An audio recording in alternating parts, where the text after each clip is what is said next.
அனைவருக்கும் வணக்கம். நம்ம இந்தியன் எக்கனாமியில் இன்சூரன்ஸ் இன் இந்தியா அப்படின்னு சாப்டர் பார்த்துட்டு இருக்கோம். ரீஇன்சூரன்ஸ்னால் என்ன அப்படின்னா, நம்ம இன்சூரன்ஸ்னால் என்ன, இப்போ நமக்கு ஃப்யூச்சரில் ஏதோ ஒரு விஷயம் நமக்கு தேவைப்படும் அப்படிங்கிறதுனால நம்ம ஒரு ப்ரீமியம் அமௌண்ட்டாக வந்து கட்டிட்டு வருவோம். ஒரு ஹெல்த் இன்சூரன்ஸ் கட்டிட்டு வருவோம், லைஃப் இன்சூரன்ஸ் கட்டிட்டு வருவோம். ஸோ இது போல் நம்ம இன்சூரன்ஸ் கட்டிட்டு வரோம். இப்போ அந்த இன்சூரன்ஸ் கம்பெனிக்கு ஒரு பிரச்சனை வருது. நான் முன்னாடி பார்த்து தான், ஒரு கிராப்பிங்கில் நம்ம இன்சூரன்ஸ் பண்ணுறோம். ஒரு கிராமத்தில் இருக்கக்கூடிய ஒரு 100 பேர் வந்து பயிர் மேலே ஒரு இன்சூரன்ஸ் பண்ணுறாங்க. ஒரு நேச்சுரல் கலாமிட்டிஸ் மூலமாக அது ஒரு வெள்ளம் வருது, பயிர் மொத்தம் வந்து அடிச்சுட்டு போகுது. அந்த 100 பேருமே அவங்களுடைய இன்சூரன்ஸ் அப்படிங்கிறது ஒரு மெச்சூரிட்டி லெவல் இருக்குன்றதுனால அந்த 100 பேரும் அந்த இன்சூரன்ஸ் கம்பெனி வந்து அப்ரோச் பண்ணும்போது அவ்வளோ அமௌண்ட்டை கொடுத்தோம் அப்படின்னா அந்த இன்சூரன்ஸ் கம்பெனி திவால் ஆகிடும் இல்லையா, அது ஒழுங்காக செயல்பட முடியாது இல்லையா, நஷ்டத்தில் போகும் இல்லையா. ஸோ இந்த மாதிரியான இந்த பாதகங்கள் இருக்கக்கூடாது அப்படிங்கிறதுக்காக அந்த இன்சூரன்ஸ் கம்பெனி ரீஇன்சூரன்ஸ் பண்ணணும். அவங்க இன்சூரன்ஸ் பண்ணுவாங்க, அதுதான் வந்து ரீஇன்சூரன்ஸ் பண்ணுவாங்க. நாம் இன்சூரன்ஸ் பண்ணுறோம், அந்த இன்சூரன்ஸ் கம்பெனி வேறு ஒரு இடத்துல இன்சூர் பண்ணால் அதுக்கு பேர் தான் வந்து ரீஇன்சூரன்ஸ். பாருங்கள், by insuring life and assets insurance company expose themselves to very high financial risk. அவங்களுக்கு அந்த மாதிரி பிரச்சனைகள் வரும். ஸோ இதை ரீஃபார்ம் பண்ணுறதுக்காக open for foreign direct investment 2050 by government, இதை கொண்டு வரதுக்காக, இதை வந்து ரீஃபார்ம் பண்ணுறதுக்காக 2015 இந்த ஃபாரின் அண்டு ப்ரைவேட் இன்வெஸ்ட்மெண்ட்டை கவர்மெண்ட் வந்து ஓப்பன் பண்ணுறாங்க. இதன் மூலமாக நிறைய ரீஇன்சூரன்ஸ் கம்பெனிஸ் வந்து இந்தியாவுக்குள்ளே வருது. கிட்டத்தட்ட ஒரு 10 ரீஇன்சூரன்ஸ் கம்பெனி வந்து இந்தியாவுக்குள்ளே வராங்க. அதில் பார்க்கும்போது ரொம்ப ஃபேமஸான கம்பெனிஸ் என்னென்ன, வேர்ல்டு பாருங்கள், 10 ஃபாரின் ரீஇன்சூரன்ஸ் கம்பெனி இந்தியாவுக்குள்ளே வராங்க. இன்க்ளூடிங் வேர்ல்டு லார்ஜஸ்ட் கம்பெனிஸான முனிச் ரீஇன்சூரன்ஸ் கம்பெனி, ஜெர்மனியில் இருக்கக்கூடிய முனிச் ரீஇன்சூரன்ஸ் கம்பெனின்றது. அது பிறகு செகண்ட் லார்ஜஸ்ட் கம்பெனியான சுவிட்சர்லாந்து இருக்கக்கூடிய ஸ்விஸ் ரீஇன்சூரன்ஸ் அப்படிங்கிற ஒரு கம்பெனி. அதன் பிறகு தேர்டில் லார்ஜஸ்ட்டாக இருக்கக்கூடிய, அதுவும் ஜெர்மனியில் இருக்கக்கூடிய ஹனோவர் ருக்ஸே அப்படிங்கிற ஒரு கம்பெனி. இதெல்லாம் வந்து இந்தியாவில் கொண்டு வந்திருக்காங்க. அதாவது வேர்ல்ட்லேயே முதல் 3 இடத்துல இருக்கக்கூடிய கம்பெனிஸ் இந்தியாவுக்குள்ளே வராங்க. எதனால்? இந்த ரீஇன்சூரன்ஸ்க்காக. ரீஇன்சூரன்ஸ் எதுக்காக? இன்சூரன்ஸ் கம்பெனிகளை செக்யூர் பண்ணுறதுக்காக. சரிங்களா, புரிஞ்சுதா? இதுதான் வந்து ரீஇன்சூரன்ஸ். சரி, டெபாசிட் இன்சூரன்ஸ்னால் என்ன? இந்த டெபாசிட் இன்சூரன்ஸ் அப்படிங்கிறத எப்போ செட்டப் பண்ணுறாங்க? இதை வந்து 2 மெர்ஜ் பண்ணி கொண்டு வராங்க. என்னென்ன? டெபாசிட் இன்சூரன்ஸ் கார்பரேஷன் அப்படிங்கிறது 1962 கொண்டு வராங்க. அது பிறகு கிரெடிட் கேரண்டி கார்பரேஷன் அப்படிங்கிறத 1971 கொண்டு வராங்க. இது ரெண்டுத்தையும் மெர்ஜ் பண்ணி 1978 இந்த DICGC அப்படிங்கிற ஒரு விஷயத்தை கொண்டு வராங்க. இது என்ன?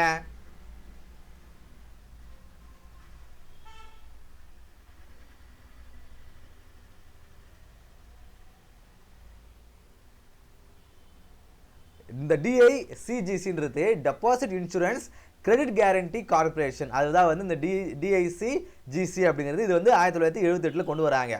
இது என்னன்னா, இப்போ இந்தியாவில் நிறைய பேங்க்ஸ் இருக்குது. இந்த பேங்க்ஸில் டெபாசிட் பண்ணக்கூடிய டெபாசிட்ஸ் இருக்காங்க இல்லையா, அவங்கள செக்யூர் பண்ணக்கூடிய ஒரு சிஸ்டம்ங்க இது. இப்போது நிறைய திரைப்படங்களில் பேங்க் இருக்கும், நாம் பேங்க்கில் போய் சேவிங்ஸ் வச்சுருப்போம்னு வச்சுங்களேன். திடீர்னு அந்த பேங்க் வந்து கொள்ளையடிச்சிட்டு போயிடுறாங்க, இல்லை அந்த பேங்க் வந்து திவால் ஆகிடுது. இந்த மாதிரி ரீசன்ஸில் அந்த டெபாசிட்டர்ஸுக்கு வந்து அவங்களுக்கு ஒரு இன்சூரன்ஸ் பண்ணணும் இல்லையா. இது நம்ம கையில் தான் செலவாகிடும், நம்ம பேங்க்கில் போகிறோம். இப்போ பேங்க்லேயே இவ்வளோ பிரச்சனை வரும்போது அந்த டெபாசிட்டர்ஸை சேவ் பண்ணுறதுக்காக, இப்போ அந்த மாதிரி அதிருப்தி வரும்பொழுது அந்த டெபாசிட்டர்ஸ் வந்து பேங்க்கில் வந்து இன்வெஸ்ட் பண்ணாங்களா, டெபாசிட் பண்ண மாட்டாங்க. அப்படி இப்படி அந்த ஃபினான்ஷியல் க்ரோத்ன்றது இருக்கும். ஸோ அந்த டெபாசிட்டர்ஸை பாதுகாக்கணும் அப்படிங்கிறதுக்காக கொண்டு வரப்பட்ட ஒரு திட்டம் அது. பாருங்கள், ப்ரொடெக்ட் டெபாசிட்டர்ஸ். சரிங்களா? சரி, இந்த பாருங்கள், அந்த டெபாசிட் பண்ணல அப்படின்னா அந்த ஃபினான்ஷியல் ப்ராப்ளம்ஸ் வரும், அதனால் அதை கொண்டு வராங்க. சரி, இந்த யாருக்கெல்லாம் இந்த டெபாசிட்டில் வந்து கொண்டு வருவாங்க, யாருக்கெல்லாம் இந்த டெபாசிட் இன்சூரன்ஸ் வந்து கவர் ஆகும் அப்படின்னா, முன்னாடி வந்து 1 லட்ச ரூபாய் வரை 1 லட்ச ரூபாய்க்கு மேலே யாரெல்லாம் வச்சுட்டு இருந்தாங்களோ அவங்களுக்குலாம் வந்து அது கவர் ஆகிற மாதிரி இருந்தது. ஆனால் அதை 5 லட்சமாக வந்து மாற்றினாங்க. எப்போது? 2020 பிப்ரவரிக்கு மேலே 5 லட்சத்துக்கு மேலே யாரெல்லாம் வச்சுட்டு இருந்தாங்களோ அவங்களுக்குலாம் வந்து அது கவர் ஆகும்.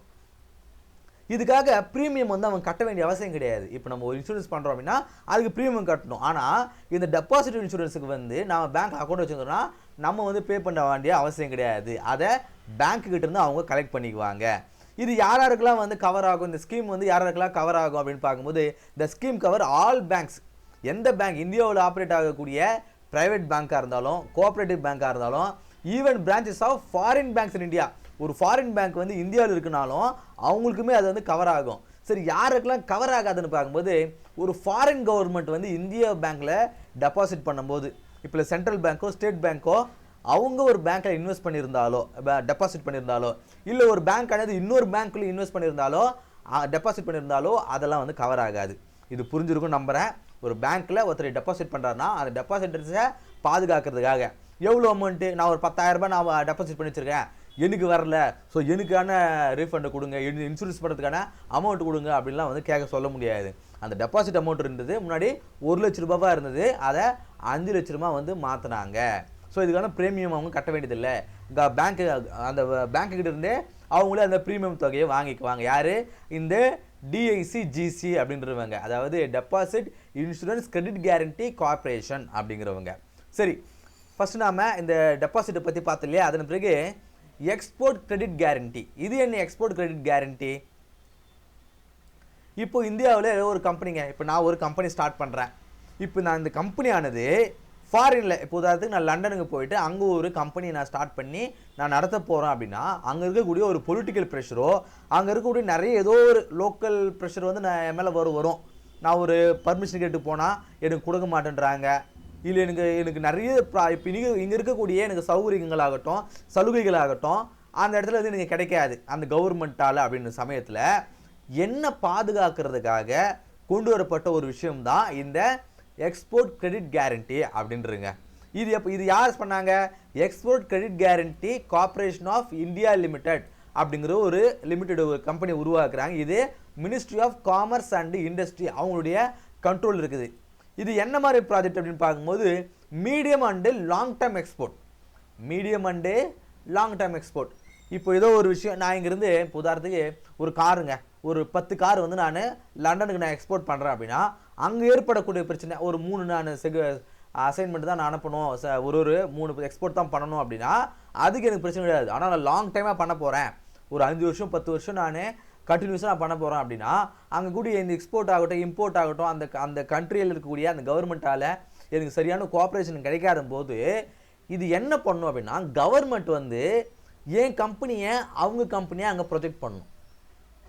இப்போ நான் சாதாரண ஒரு இந்தியன் சிட்டிசன், நான் ஒரு ட்ரேடிங் ஒன்று பண்ணுறேன் இங்கிலாந்து கவர்மெண்ட்டோட, அங்கே கூட ஒரு ப்ரைவேட் ஃபார்மோட பண்ணுறேன் அப்படின்னா எனக்கு அவங்க கோஆப்ரேட் பண்ணுவாங்களா? பண்ண மாட்டாங்க. இவங்க ஒரு சாதாரண சிட்டிசன், அதுவும் வந்து ஒரு இந்தியாவில் இருக்கக்கூடிய ஒரு சிட்டிசன், நமக்கு இதோ ஒரு இங்கிலாந்து சிட்டிசனாக பரவாயில்ல, நம்ம கன்சர்ன் பண்ணலாம்.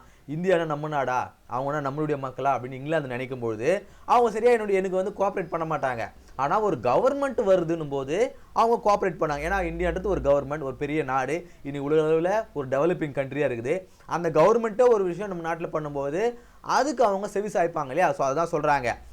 பல நாடுகளில் டெவலப்டு கண்ட்ரிஸில் என்ன சொல்லுவாங்களாம், அந்த மாதிரியான ப்ராஜெக்ட்ஸை கவர்மெண்ட் ப்ராஜெக்ட்ஸாகவே வந்து அவங்க ப்ரொஜெக்ட் பண்ணுவாங்க. ஸோ பாருங்கள், எந்தெந்த நாடுகள் பார்க்கும்பொழுது அமெரிக்காவாகட்டும், ஃப்ரான்ஸ் ஆகட்டும், யுனைடெட் கிங்டம், இங்கிலாந்தே சொல்கிறேன், இங்கிலாந்து ஆகட்டும், அது பிறகு பல யூரோ அமெரிக்கன் எக்கனாமிக்ஸுமே வந்து இந்த மாதிரி தான் அவங்க வந்து செயல்படுவாங்களாம். இப்போது நான் அதை தான் சொல்கிறாங்க. சரிங்களா?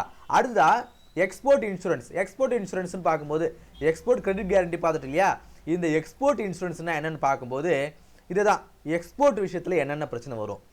இப்போ நான் இங்கேருந்து ஒரு விஷயம் அதே சொல்லதா காரே வந்து நான் எக்ஸ்போர்ட் பண்ணுறேன் அப்படின்னா அதில் ஏதோ ஒரு பிரச்சனை வரும் இல்லையா, இது சால்வ் பண்ணுறதுக்காக நேஷ்னல் எக்ஸ்போர்ட் இன்சூரன்ஸ் அக்கௌண்ட் அப்படிங்கிற ஒரு அக்கௌண்ட்டுங்க. இது வந்து 2006 மார்ச்சில் வந்து கொண்டு வராங்க. Promote medium and long term export. இதுவுமே வந்து ஷார்ட் டேர்முக்கு தரல பாருங்கள், ஒரு லாங் டேர்மாகவும் மீடியம் டேர்மாகவும் இருந்து மட்டும்தான் இது இன்சூரன்ஸ் வந்து சப்போர்ட் பண்ணணும். இது என்ன சப்போர்ட் அப்படின்னா, இப்போது இங்கேருந்து நாம் ஒரு காரோ ஒரு ஏதோ ஒரு விஷயம் நாம் எக்ஸ்போர்ட் பண்ணுறோம் அப்படின்னா, அங்கே ஏதோ ஒரு அசம்பாவிதம் நடக்குது, ஒரு ஃப்ளைட் வந்து கிராஷ் ஆகுது அப்படின்னா, அந்த மாதிரி எக்ஸ்போர்ட் விஷயங்களில் கவர்மெண்ட்டுக்கு அந்த கம்பெனிஸுக்கு இவங்க சப்போர்ட் பண்ணுவாங்க, இன்சூரன்ஸ் பண்ணுவாங்க. அதுதான் வந்து எக்ஸ்போர்ட் இன்சூரன்ஸ் அப்படிங்கிறது.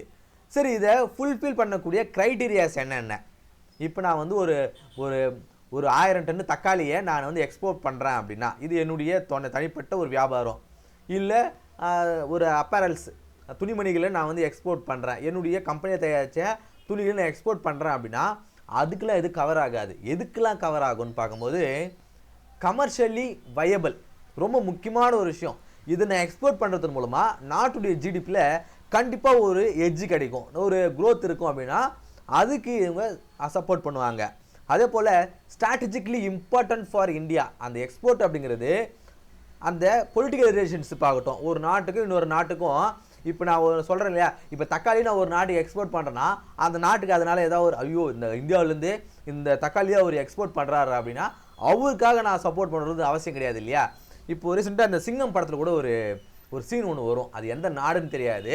அப்போ இந்தியாவில் ஒரு பிஸ்னஸ் மேன் இருப்பார், அவர் அடக்கிறதுக்காக சூர்யா அவர்கள் என்ன பண்ணுவார், இன்னொரு நாட்டுக்கு போயிட்டு அங்கே சில முடிவுகளை எடுக்கும்போது அந்த நாட்டு கவர்மெண்ட் என்ன சொல்லுவாங்க, அவர் வந்து ஒவ்வொரு வருஷமும் எனக்கு எங்கள் நாட்டுக்கு இவ்வளோ ஒரு ஜிடிபியோட குரோத்தை வந்து கொடுக்குறாரு, அவர் அரெஸ்ட் பண்ணுறது நாங்கள் அலோவ் பண்ண மாட்டோம் அப்படின்ற மாதிரி சொல்கிறாங்க இல்லையா.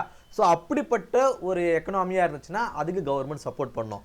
பாருங்கள், exporter should be capable of executing the contract as evident from his previous track record, the use and benefits of the national export.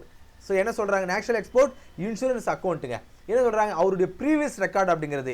இப்போ ஒரு புது விஷயம் நான் பண்ணுறேன், இதுக்கு முன்னாடி அது எஸ்டாப்ளிஷான ஒரு எக்ஸ்போர்ட்னா பரவாயில்ல. இப்போ நான் ஒரு புது விஷயம் பண்ணுறோம் அப்படின்னா இவருடைய ட்ராக் ரெக்கார்டு பார்ப்பாங்க. இப்போ எப்படி சிவில் ஸ்கோர் பார்க்குறாங்க, இவர் வந்து ஒழுங்காக கட்டிருக்காரா இல்லையான்னு பார்ப்பாங்க இல்லையா.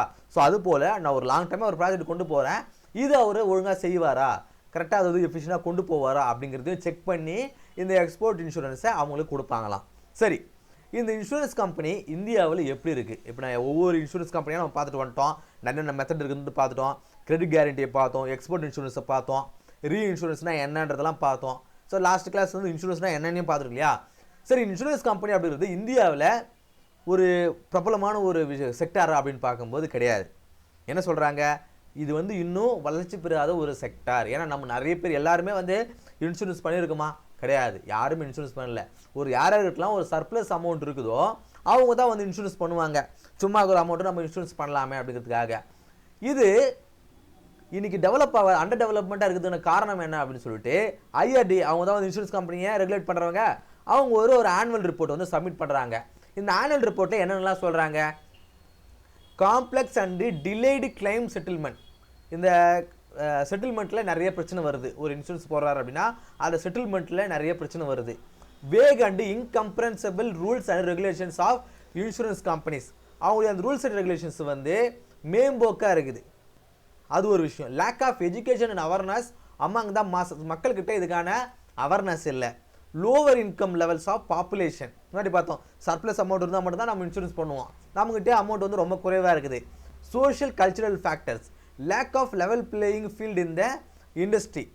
அதுமாரி லெவல் பிளேயிங் இண்டஸ்ட்ரினா நிறைய கம்பெனிஸ் வந்து போட்டி போட்டுட்டு அவங்களுடைய இன்சூரன்ஸ் கொடுக்கணும், மக்களுக்கு தகுந்த மாதிரியான அந்த ப்ரீமியம் லெவல்ஸ் வந்து கொண்டு வரணும். இப்போ அவங்களால மாத வருமானம் அவனுக்கு 10,000 அப்படின்னா 2,000 ரூபாய் இன்சூரன்ஸ் ப்ரீமியம் தொகைன்னு போட்டால் அவன் எப்படி கட்டுவான்? ஸோ அந்த மாதிரி இல்லாமல் மக்களுக்கு தகுந்த மாதிரி நிறைய வெரைட்டிஸாக கொண்டு வரலாம், அதை கொண்டு வர மாட்டுறாங்க. லெஸ் வைப்ரன்சி இன் ரெகுலேட்டரி ஃப்ரேம் ஒர்க், இதெல்லாமே வந்து இதில் இருக்கக்கூடிய அண்டர் டெவலப்மெண்ட். சாரி இதில் வந்து இன்சூரன்ஸ் கம்பெனிஸ் வந்து இதை வந்து மக்கள்கிட்ட கொண்டு போய் சேர்க்கணும் அப்படின்றதுக்காக இந்த ஆக்ட், இன்சூரன்ஸ் லாஸ் அப்படிங்கிற அந்த ஆக்ட் வந்து 2015 2021 வந்து அமெண்ட் பண்ணாங்க. அமெண்ட் பண்ணது எதுக்காக, அதை வந்து நிறைய சேஞ்சஸ் கொண்டு வரதுக்காக. அப்படி இருந்துமே மக்கள் மத்தியில் ஒரு பாசிட்டிவ் இம்பேக்ட் இருக்குது அப்படின்னா கிடையாது. காரணம் என்ன, இதில் வந்து இன்சூரன்ஸ் பெனட்ரேஷன் சொல்லுவாங்க. இந்த இன்சூரன்ஸ் பெனட்ரேஷனாக என்னது நம்ம தனியாக ஒரு கிளாஸ் பார்ப்போம், சரிங்களா. சரி, இந்த இன்சூரன்ஸ் கம்பெனி வந்து அண்டர் டெவலப்மெண்ட்டாக இருக்கிற காரணம் என்ன அப்படின்னு பார்க்கும்போது, ஒரு 2 வருஷத்துக்கு முன்னாடி நம்ம சரி இன்சூரன்ஸ் ஒன்று கிளைம் ஒரு ப்ரீமியம் ஒன்று கட்ட ஸ்டார்ட் பண்ணலாம் அப்படிங்கிறதுக்காக நான் ஒரு கம்பெனிக்கிட்ட போகிறேன், அப்ரோச் பண்ணுறேன். அவங்க என்ன சொல்கிறாங்க, நான் ஒரு டிவியில் எங்கேயோ ஒன்று பார்த்தேன், அவங்க என்ன சொல்கிறாங்க, 200 ரூபாயிலிருந்தே நீங்கள் வந்து இன்சூரன்ஸ் வந்து பே பண்ண ஸ்டார்ட் பண்ணலான்னு பார்க்கும்போது, சரி மந்த்லி 200 ரூபான்றது பரவாயில்ல, பிரச்சனை இல்லை, சரி நம்ம அப்பா அம்மாவுக்காக நம்ம ஹெல்த் இன்சூரன்ஸ் பொண்ணு அப்ளை பண்ணலாம் அப்படிங்கிறதுக்காக நான் ஹெல்த் இன்சூரன்ஸுக்காக அந்த கம்பெனிக்கு போகிறேன். இப்போ நான் போகும்பொழுது நம்ம தெரிஞ்ச ஒரு அண்ணன், அவரையும் வந்து கூப்பிட்டு போகிறேன், வானா இதுமாதிரி போகலாம் கேட்டு வரலாம் அப்படின்னு சொல்லிட்டு அங்கே போய் ஒரு ஏஜென்ட்டுக்கிட்ட நான் உட்காந்து பேசும்போது அந்த ஏஜென்ட்டு என்கிட்ட சொல்கிறாரு, இந்த மாதிரி வந்து சார் இந்த மாதிரி 200 ப்ரீமியம் வர மாதிரி சொன்னால், 200 கிடையாது சார், இது மாதிரி வந்து மந்த்லி ப்ரீமியம் அப்படிங்கிறது ஸ்டார்டிங்கே பார்த்தீங்கன்னா 800 தான் ஸ்டார்ட் ஆகுது. ஆனால் நீங்கள் மாதம் வந்து 800 கட்டக்கூடாது, நீங்கள் வந்து 2 மாதத்துக்கு ஒரு முறை 1500 ரூபாவை கட்டிடுங்க அப்படின்ற மாதிரி என்கிட்ட சொல்கிறாரு. நான் சொன்னேன், நான் ஒரு விஷயம் செய்கிறேன், ஒரு ப்ரீமியமோ ஏதோ ஒரு விஷயம் கட்டுறேன் அப்படின்னா அது என்னால் மாதம் வந்து கரெக்டாக செய்ய முடியும்னா மட்டும்தான் அதுக்கு நான் கமிட் ஆகுவேன், இல்லை என்னால் கமிட் ஆக மாட்டேன். ஏன்னா அது என் கழுத்தை பிடிக்கிற மாதிரி இருந்துச்சு அப்படின்னா என்னால் கட்ட முடியாதுன்னு தெரியும். அப்படிங்கிறதுனால இல்லை சார் நான் ஒரு 200 இருக்குன்னு தான் வந்தேன், அது வந்து என்னால் ரொம்ப கஷ்டங்க, இது ஏன்னா நிறைய நம்மளுடைய ஃபினான்ஷியல் அந்த விஷயம் அப்படிங்கிறது எல்லா மாதமும் ஒரே மாதிரி இருக்காது. அதனால் அது வேணான்ட்டு வந்துட்டேன். ஆனால் இவங்க சொல்ல அந்த பெனிஃபிட்லாம் கேட்ட நம்ம அண்ணன் என்ன பண்ணார், நான் கட்டுறேன் அப்படின்னு சொல்லிட்டு அவங்க ஒய்ஃபு அவங்க 2 பசங்க மேலே ஒரு ஹெல்த் இன்சூரன்ஸை அப்ளை பண்ணிட்டு வந்துட்டார்.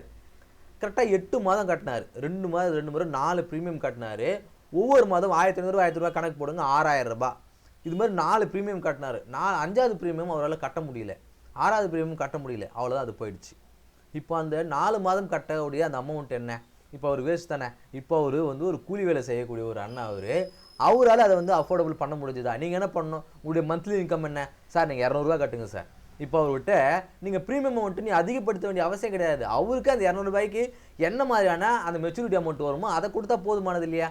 அப்போ அவர் வீட்டில் இருக்கவங்களே 200 ரூபா, அவங்க 4 பேர் வராங்க, மாதம் 800 ரூபா, இல்லை 2 மாதத்துக்கு ஒரு முறை 800 ரூபா, மாதம் 800 ரூபாயை கட்ட சொல்லுங்கள். அவரால் கட்ட முடியும். அவரால் 6000 ரூபாய் அப்படி கட்ட முடியும். ஸோ இந்த மாதிரியான விஷயங்கள்னால தான் இந்த இன்சூரன்ஸ் செக்டர் அப்படிங்கிறது இன்னும் அண்டர் டெவலப்மெண்ட்டாகவே இருக்குது அப்படிங்கிறத இதன் மூலமாக நம்ம தெரிஞ்சுக்கிறோம். சரிங்களா? சரி, இந்த கிளாஸில் நாம் இன்சூரன்ஸ் கம்பெனினா என்ன, ரீஇன்சூரன்ஸ்னா என்ன அப்படிங்கிறதெல்லாம் பார்த்தோம் இல்லையா? இந்த கிளாஸ் உங்களுக்கு யூஸ்ஃபுல்லாக இருந்திருக்கும் அப்படின்னு நம்புகிறேன். அடுத்த கிளாஸ் சந்திப்போம். நன்றி.